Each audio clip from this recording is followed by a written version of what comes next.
緬懷宗師成武志，薪火相傳續華昌。2026年4月11號，經得梁天柱睿宣大陸，大建、清源、石倫同意由梁世標、彭傑華、盧錦華、郭如文共同發起，舉辦梁天柱宗師春祭活動圓滿舉行，200餘名弟子齊聚一堂，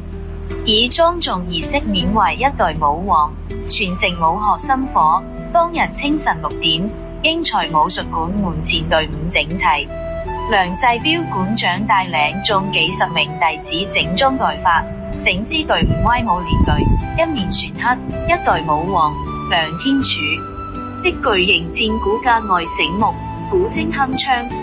氣勢恢宏，眾人懷着崇敬之心，有序啟程，前往廣西省岑溪梁天柱墓園祭拜武學宗師。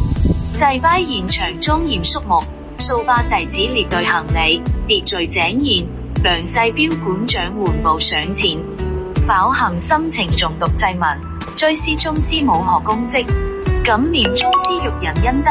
醒獅靈動叩拜，以傳統武禮致敬先賢。全場弟子肅穆靜立，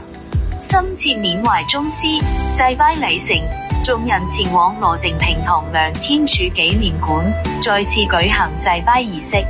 追憶宗師武學精神。中午，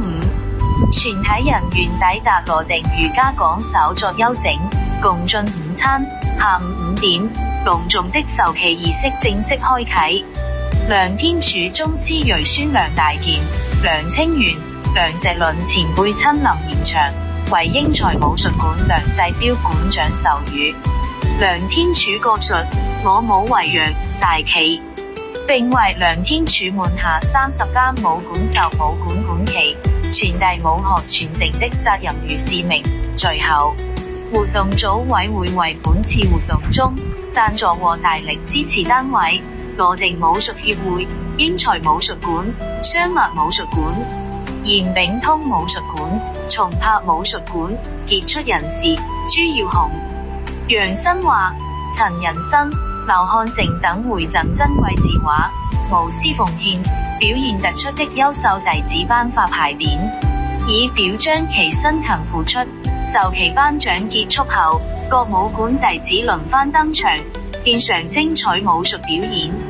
超式剛勁有力，盡顯良門武學風采，贏得全場陣陣喝彩。